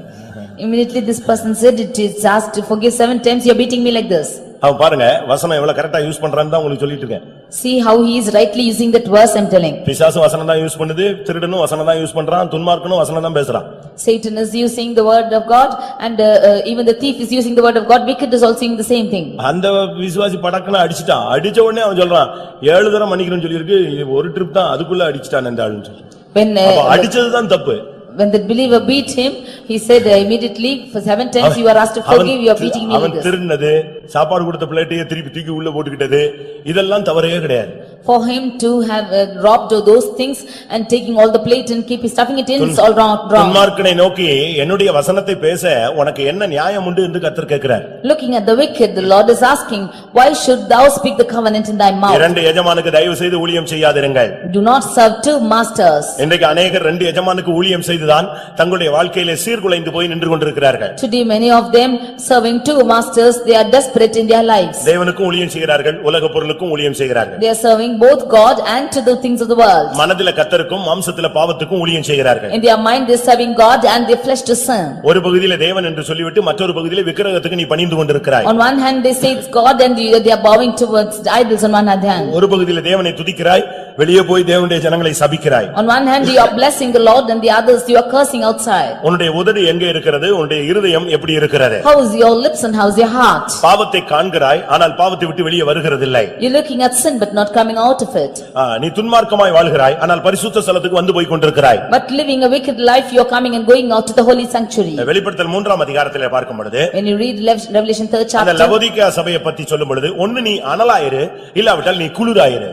looking at the church of Laodicea, the Lord says, be thou hot or be thou cold. வெளிப்படுத்தல் 3:15-16 பத்தி பார்க்கும் பொழுது In Revelation 3 chapter 15 and அந்த சபையை குறித்து ஆண்டவர் ஆவியானவர் சொல்றார், ஒன்று நீ அனலாயிரு இல்லாவிட்டால் நீ குளிராயிரு. இந்த வெதுவெதுப்பா கடந்து உன்னுடைய வாழ்க்கையில நியாய தீர்ப்புக்கு நேராக நீ திரும்பி போகாதே. Looking at the church, the Lord says, be thou hot or be thou cold, do not be in a lukewarm state and be put out. அருமையானவர்களே, நீங்கள் எப்படி இருக்கிறீர்கள்? How are you found? ஒன்னு அனலா இருங்கள், You be either hot இல்லாவிட்டா குளிரா இருங்க. or be cold. ஒன்னு நீ பின்மாற்றக்காரனாரு, இல்லாவிட்டா நல்ல எழுப்புதல் உள்ளவனாரு. இந்த ரெண்டுக்கும் நடுவுல இருந்து ரெண்டு பேரும் சபையையும் ஆண்டவரையும் புறஜாதி குடும்பம் எல்லாத்தையும் மேனேஜ் பண்ணி நீ டபுள் ஆக்ட் நீ வாழ வேண்டிய அவசியம் இல்லை. அது கட்டாயமாய் அப்படி ஒரு வாழ்க்கை வாழ வேண்டிய அவசியமும் இல்லை. Be thou either a backslider or a revivalist, you should not live a dual life and spoil all the families and church members. ஆவியிலே அனலா இருங்கள், You be fervent in spirit. கர்த்தருக்கு ஊழியம் செய்யுங்கள். You serve the Lord. கர்த்தருக்காக அனலாய் கொஞ்ச நாள் வாழ்ந்தாலும் கர்த்தருக்காக வாழ்ந்து ஓட்டத்தை ஜெயமத்தோடு முடியுங்கள். Even if you live for a few days, be a fiery life, live a fiery life for the Lord. ஒன்று தேவனோடு ஐக்கியமா இருங்கள், இல்லாவிட்டால் உலகத்தோடு நீங்கள் ஐக்கியமா இருங்கள். Have the communion either with the Lord or have communion with the world. இல்ல பரிசுத்தவான்களோடு ஐக்கியமா இருங்கள், இல்லாவிட்டால் உலக மனுஷனோடு ஐக்கியமா இருங்கள். Or have communion with the saints or with the people of the world. முதலாம் சாமுவேல் 18ஆம் அதிகாரத்தை பார்க்கும் பொழுது In reading in 1 Samuel chapter 18, யோனத்தானும் தாவீதும் முதலாவது உயிருக்குயிராய் நேசித்தவர்கள். firstly Jonathan and David, they loved each other as their own soul. ரெண்டு பேரும் ரொம்ப close. They were very close to each other. அதாவது யோனத்தான் தன்னுடைய Dress கலத்தி தாவீது கொடுத்துருவான், தாவீது அவன் Dress கலத்தி இவனுக்கு கொடுத்துருவான். அந்த அளவு Dress மாத்திக்கொள்ளக்கூடிய அளவுல ஃப்ரெண்ட்ஷிப் அவங்களுக்கு. Jonathan will remove his dress and give to David, and David will also remove his dress and give to him. To that extent they were close. 1 Samuel 18ல முதல் 4 வசனத்துல நீங்க வீட்ல போய் படித்துக் கொள்ளுங்கள். Reading in 1 Samuel chapter 18 verse 1 to 4, you can read this. ரெண்டு பேரும் அந்த அளவு க்ளோஸா அவங்க தன்னுடைய நட்பை வளர்த்துக் கொண்டார்கள். To that extent they were closely united. இவன் ஒரு சாதாரண ஆடு மேய்ச்ச ஒரு ஆளு.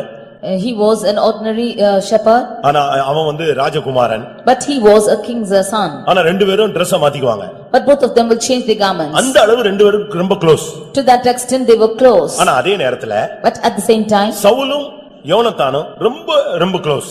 Saul and Jonathan also were very close. எப்படி இருக்குன்னு பாருங்களே. See how it is. தாவீதை பாக்கும்போதெல்லாம் நம்ம ரெண்டு பேரும் ரொம்ப க்ளோஸ்னு சொல்லுவான். வீட்டுக்கு போன உடனே சவுல பார்த்த உடனே நம்ம ரெண்டு பேரும் ரொம்ப க்ளோஸ்னு சொல்லுவான். When looking at David he will say I and you are very close, and when looking at Saul he will say we are very close. தாவீதும் சவுலும் யோனத்தானும் ரெண்டு பேரும் உடன்படிக்கை பண்ணிக்கொண்டே இருப்பார்கள். David and Jonathan will often make covenant with each other. அது ஒரு தனி subject, time வரும்போது நான் அதை பேசுகிறேன். That's a different subject. When time comes I will speak. ஆனா ரெண்டு பேரும் நல்ல உடன்படிக்கை பண்ணி கழுத்தை கட்டிக்கிட்டு ரெண்டு பேரும் உட்கார்ந்து அழுவாங்க. But both having made a covenant they will hug each other and sit and cry. அழுது முடிச்ச உடனே After crying தாவீது காட்டுக்கு போய் விடுவான். David will go to the jungle. ஆனா யோனத்தான் வீட்டுக்கு போய் விடுவான். But Jonathan will go back home. அவங்க தண்ணி கிடக்காம தூக்கம் இல்லாம வனாந்தரத்துல சுத்திட்டு இருப்பான். இவன் போய் அங்க சுகபோகமா அரண்மனையில இளைப்பாறிக் கொண்டிருப்பான். He without water or sleep he will be walking in the wilderness, but he will be happily staying in the palace. என்ன நடந்தது? What happened? 2 சாமுவேல் 1ஆம் அதிகாரம் 23ஆம் வசனத்தை பார்க்கும் பொழுது When 2 Samuel chapter 1 verse 23 when we read, எவ்வளவு அதிகமாக யோனத்தானும் தாவீதும் ஒருவரையொருவர் நேசித்தார்களோ அதே போலவே யோனத்தானுக்குள்ளே சவுலை நேசிக்கக்கூடிய ஒரு ஆவியும் இருந்தது. they as much as David and loved Jonathan loved David, so he loved Saul also. அவன் உயிரோடு இருக்கையிலே சவுலும் யோனத்தானும் இன்பமாய் இருந்தார்கள், பிரிந்து போனதே கிடையாது. When Jonathan and Saul were alive, they were pleasant in their lives, they were never divided. எப்படி இருக்கும் பாத்தீங்களா? See how it was? உயிரோடு இருக்கையில் சவுலும் யோனத்தானும் பிரியமும் இன்பமுமாய் இருந்தார்கள். When they were alive, Saul and Jonathan were pleasant in their lives. என்னதான் இருந்தாலும் அவனுக்கு அந்த சுகபோக வாழ்வை விட்டு வர முடியவில்லை. Whatever happens, he was not able to live his luxurious life. என்னதான் இருந்தாலும் உடன்படிக்கையை காப்பாற்றிக் கொள்ள அவனால முடியவில்லை. Whatever happens, he was not able to keep the covenant. எப்படி தாவீதை நேசித்தானோ அதே போல சவுலையும் அவன் நேசித்தான். As much as he loved David, so did he love Saul. உன்னுடைய ஐக்கியம் யாரோடு இருக்கிறது? Whom is your relationship with? உன்னுடைய ஐக்கியம் தாவீதோடு இருக்கிறதா? உன்னுடைய ஐக்கியம் சவுலோடு இருக்கிறதா? Is your unity with David or with Saul? உன்னுடைய ஐக்கியம் கரெக்ட்டாக இருந்தால் உன்னுடைய வாழ்க்கை முடிவும் நன்றாக இருக்கும். If your unity is correct, then your end will also be right. என்ன நடந்தது? What will happen? What happened? யோனத்தானும் சவுலும் இணைந்து போய் அங்கே தற்கொலையை நாடி செத்துப் போனார்கள். Saul and Jonathan were together and they also lived a life of suicide. நீ தாவீதை நேசித்தால் இந்த உலக வாழ்க்கையிலே பாடுகளுக்கு ஒப்பு கொடுத்து நீ தாவீதோடு போய் கொண்டே இருக்க வேண்டும். If you should love David, then with yielding yourself to the sufferings with David, you should go along with him. உலக ஆடம்பரத்தை நேசித்தால் நீ தாவீதை வெறுத்துவிட்டு சவுலோடு சேர்ந்து போய் நீ மரணத்தை தேடிக்கொள்ள வேண்டும். If you should love the pleasures of this world, then with Saul you will also have to seek for death. ஒரே நேரத்துல ரெண்டு பேரையும் ஒரே மாதிரி நேசித்து கடைசியாக மாம்சத்தின் நேசம் அவனை மரணத்துக்கு இழுத்துக் கொண்டு போய் அவன் தன்னுடைய உடன்படிக்கையிலே உண்மை இல்லாமல் மரித்து போனான். He loved both of them at the same time, and finally the love of this flesh took him towards the death also. உன்னுடைய ஐக்கியம் எங்கே இருக்கிறது? Now where's your love? நீ யாரை அதிகமா நேசிக்கிறாய்? Whom are you loving more? இயேசுவை நேசிக்கிறாயா? Are you loving God more? பரிசுத்தவான்களை நேசிக்கிறாயா? Or are you loving the saints? இல்லாவிட்டால் உலக மனிதர்களை நீ நேசிக்கிறாயா? Or are you loving the people of the world? பின்மாற்றக்காரனை நேசிக்கிறாயா? Are you loving the backslider? இன்னைக்கு ஒரு சிலர் எல்லாம் பின்மாற்றக்காரங்களோட ரொம்ப க்ளோஸ் ரிலேஷன்ஷிப் வைக்கிறீங்க. ஒரு நாள் உன்னை இழுத்து கொண்டு போய் சேர்த்துருவான். Now many of them are having the relationship with the backsliders. One day definitely he will take you away. Saul ஒரு நாள் உன்னை மரணத்துக்கு இழுத்து கொண்டு போய் விடுவான். Saul will one day take you towards death. ஆனால் நீ தாவீதோடு இருந்தால் ஒரு நாள் உன்னை சிங்காசனத்துக்கு கொண்டு போய் சேர்த்து விடுவான். If you are with David, then he will take you one day to the throne. தாவீதோடு அந்த யோனத்தான் இணைந்திருந்தால் நிச்சயமாக தாவீது முதலாவதும் யோனத்தான் இரண்டாவதுமாக உடன்படிக்கையின்படியே வந்து சேர்ந்திருப்பார்கள். If Jonathan was united with David, then definitely according to the covenant, David would have been first and Jonathan would have been second. ஆனால் சவுலோடு ஐக்கியம் வைத்திருந்ததனால் சவுல் அவனை மரணத்துக்கு இழுத்து கொண்டு போய் ஓட்டத்தை முடிக்க வைத்து விட்டான். But since he had the relationship with Saul, Saul made him to take him to the battle and finally ended him in death. அநியாயமாய் Gilboa மலையிலே இரத்தம் சிந்து மரித்து போய் விட்டான்.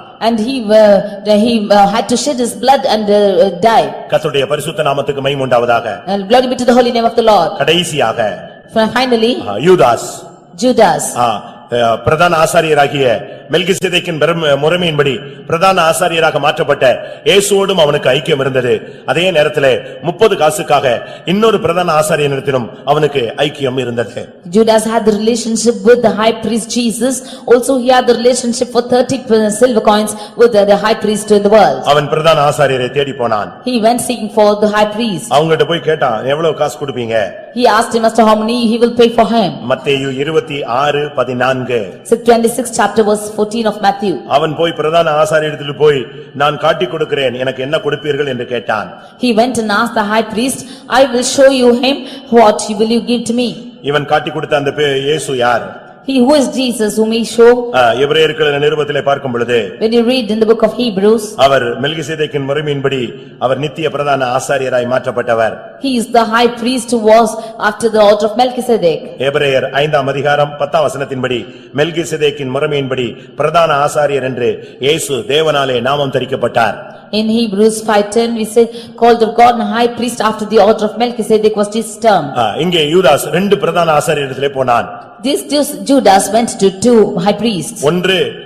ஒரு பிரதான ஆசாரியனிடத்தில் போய் காசுக்காக போனான், இன்னொரு பிரதான ஆசாரியனை காட்டிக் கொடுக்கிறவனாக போய் சேர்ந்தான். He went to one priest for high priest for money and to another high priest to show himself. பிரியமானவர்களே, நீங்கள் எந்த பிரதான ஆசாரியனிடத்தில் போகிறீர்கள்? To which high priest are you going to? கடைசியில் என்ன நடந்தது? Finally what happened? இந்த பிரதான ஆசாரியரிடத்திலே அவன் கடைசி வரை இருந்திருப்பானானால் அவனுடைய பலவீனங்களுக்காக அவர் பரிதபிக்கப்பட்டு அவனை தூக்கி எடுத்து நிறுத்தி இருப்பார்.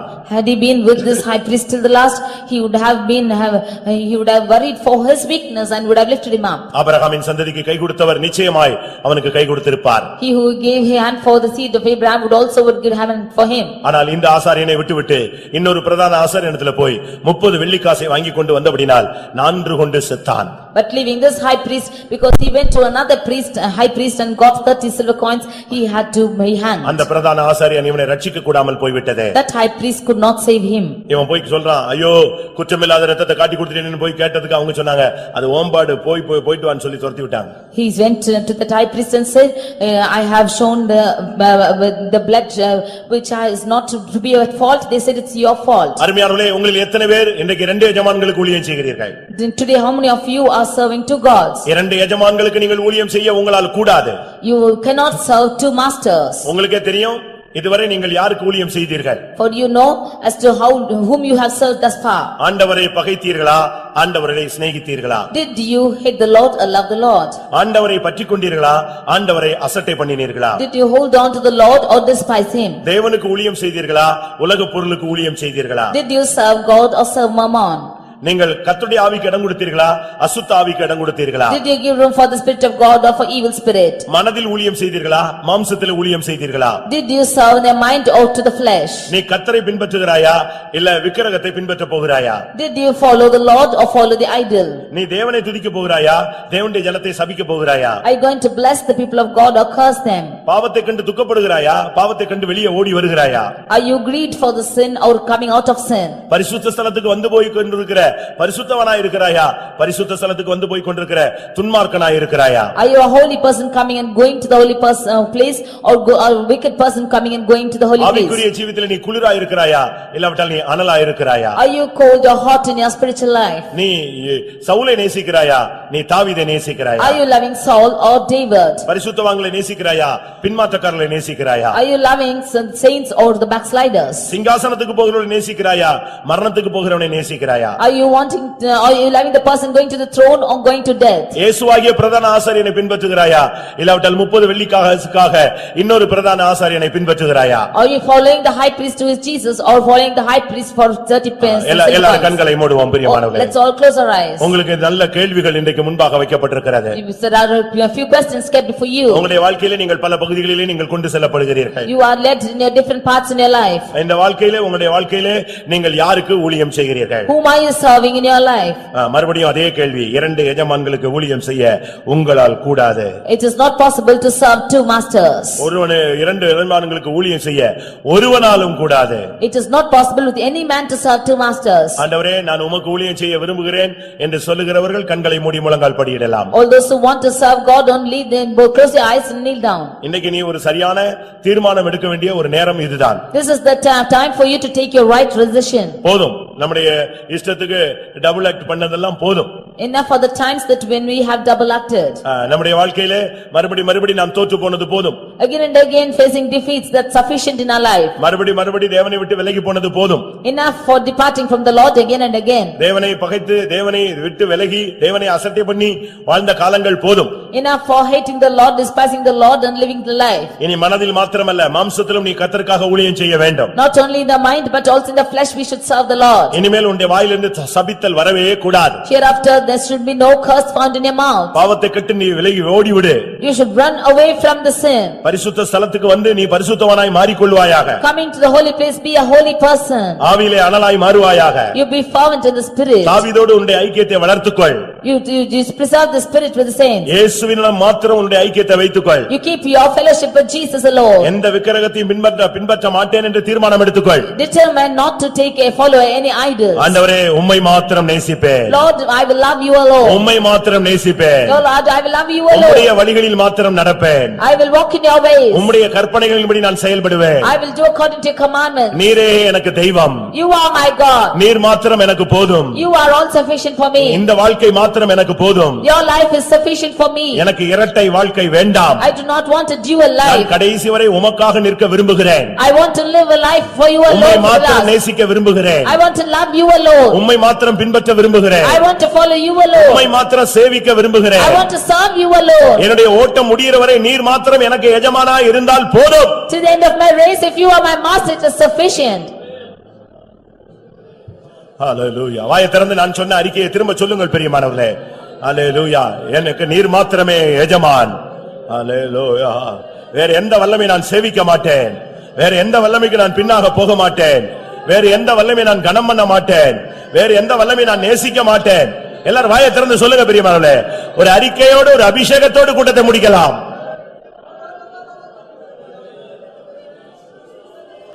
ஆமென். எல்லாரும் கண்களை மூடி 2-3 நிமிடம் முழங்கால் படியிடலாம். ஆண்டவரே, நான் இதுவரை 2 எஜமான்களுக்கு ஊழியம் செய்த ஒரு நபர். அதை நான் உணர்கிறேன். அது தவறு. அதனால் என்னுடைய பயணத்தில் என்னுடைய வாழ்க்கையிலே பல தடைகள். எத்தனை பேர் ஒத்துக்கொள்கிறீர்கள்?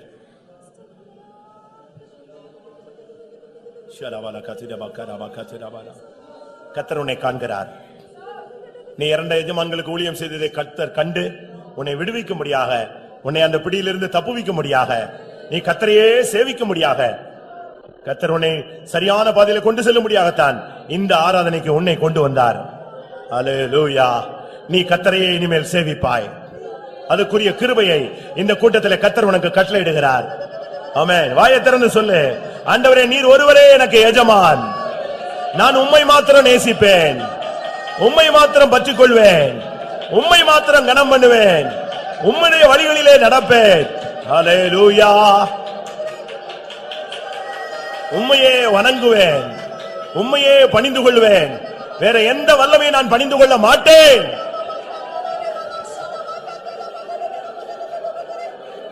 திரபலக திரபகரபக திரபானியா ஷிரபலவ திரவினா திரகர திரபானியா ரேடபகரபக திரபலக திரபானியா.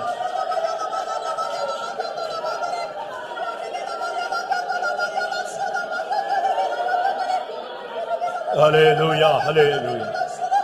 ஆம், வாயை திறந்து ஒரு அறிக்கை சொல்லுங்க. இயேசு பின்மாறி போன பேதுருட்ட ஒரு அறிக்கையை கேட்டு வாங்கினார். நீ என்னை நேசிக்கிறாயா? அவன் சொன்னா, ஆம் ஆண்டவரே, நான் உம்மை நேசிக்கிறேன். ஏன்னா அவன் திடீர்னு இன்னொரு எஜமான் பக்கம் போயிட்டான் இல்லையா, பின்மாற்ற வல்லமைக்கு போயிட்டான் இல்லையா. திருப்பி கேட்கிறார், நீ என்னை நேசிக்கிறாயா? ஆம் ஆண்டவரே, நான் உம்மை நேசிக்கிறேன். திரும்ப கேட்டார், நீ என்னை நேசிக்கிறாயா? இப்ப இதே கேள்வி கர்த்தர் இந்த கூட்டத்துல உன்னை பார்த்து கேட்கிறார்.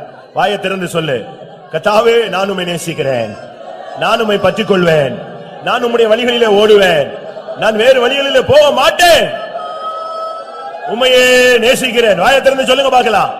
அல்லேலூயா. நீர் எஜமான், நீர் என் தகப்பன், நீர் என் மணவாளன். ஆமென்.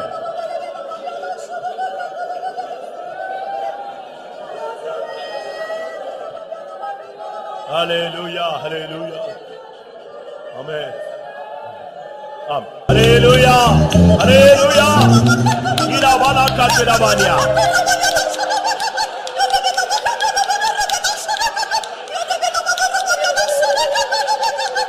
ஆமென்.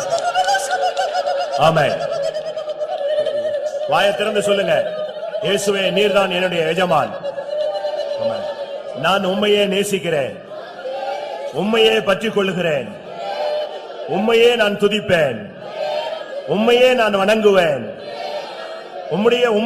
உம்மிடத்திலேயே என்னுடைய ஐக்கியம் இருக்கும், கடைசி வரை நான் உம்மையே பின்பற்றுவேன். அல்லேலூயா. எத்தனை பேர் அப்படி சொல்லுகிறீர்கள் பிரியமானவர்களே? ஆமென். கர்த்தர் தான் இனிமேல் உன்னுடைய எஜமான். அல்லேலூயா அல்லேலூயா. தெய்வம் உன்னுடைய எஜமானா இருந்தால் நீ தோற்று போக மாட்டாய்.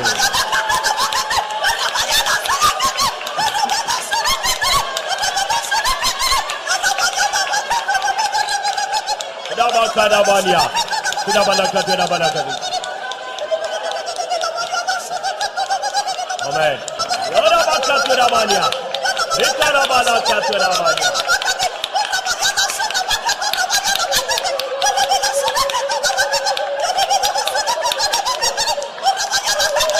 Hallelujah.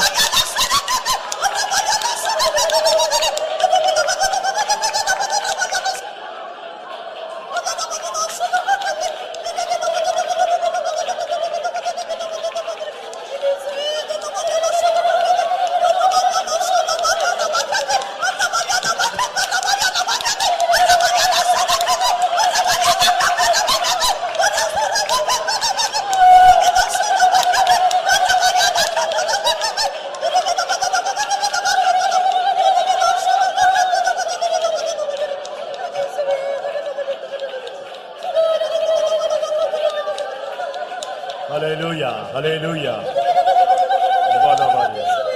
ஆமென். நான் இங்கே இரண்டு எஜமானை காண்கிறேன். உங்களில் எத்தனை பேர் கர்த்தர் எஜமான் என்று சொல்லி கர்த்தர் பட்சத்தில் வந்து நிற்க போகிறீர்கள்? நீங்கள் கர்த்தர் என் எஜமான் என்று நீங்கள் அவர் பட்சத்தில் வந்தால் அவர் உங்கள் வாழ்வை செழிப்பாய் மாற்றுவார், ஆசீர்வாதமாய் மாற்றுவார், உன் தலையை உயர்த்துவார், எல்லா இடங்களிலும் உன்னை வெற்றி சிறக்க பண்ணுவார். இதோ அவனை வெட்கப்படுத்துங்கள், அவன் விலகி போகட்டும். இயேசுதான் எஜமான்.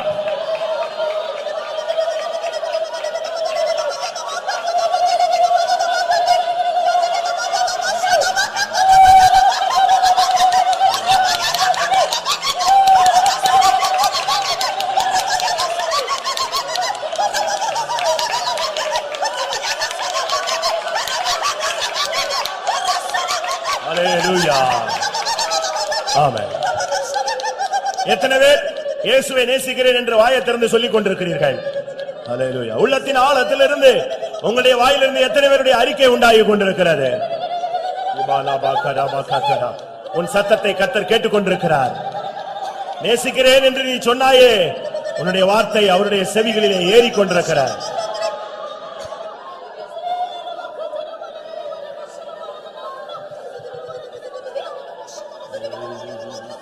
Hallelujah. Amen. Amen. Amen. Ya la bakara bakatra bania. Amen. கர்த்தருடைய சமூகத்துக்காக ஸ்தோத்திரம் பண்ணுவோம். ஸ்தோத்திரம். இரண்டு எஜமானுக்கு ஊழியம் செய்யக்கூடாது என்ற வார்த்தையோடு கர்த்தர் இந்த காலை வேளையில் நம்மோடு இடைப்பட்டு அவர் ஒருவரே எஜமானாய் தன்னை நிலைநிறுத்திக் கொண்டதுக்காக ஸ்தோத்திரம் பண்ணுவோம். இந்த வசனங்களின்படி ஜீவியத்தை சீர்படுத்திக் கொண்டு கர்த்தரை மாத்திரம் பின்பற்றி கர்த்தரை மாத்திரம் நேசித்து கர்த்தருடைய வழிகளில் உற்சாகமா இருந்து அவரை மாத்திரம் பற்றிக் கொண்டு அவருக்காகவே வாழ்ந்து அவர் ஒரு பொழுது அவரை சந்திக்க உதவி செய்ய முடியாது. ஸ்தோத்திரம் பண்ணுவோம். பிதா குமாரன் பரிசுத்த ஆவியானவருக்காய் ஸ்தோத்திரம் பண்ணுவோம். எல்லா மகிமையும் அவருக்கே செலுத்தி ஸ்தோத்திரம் பண்ணுவோம்.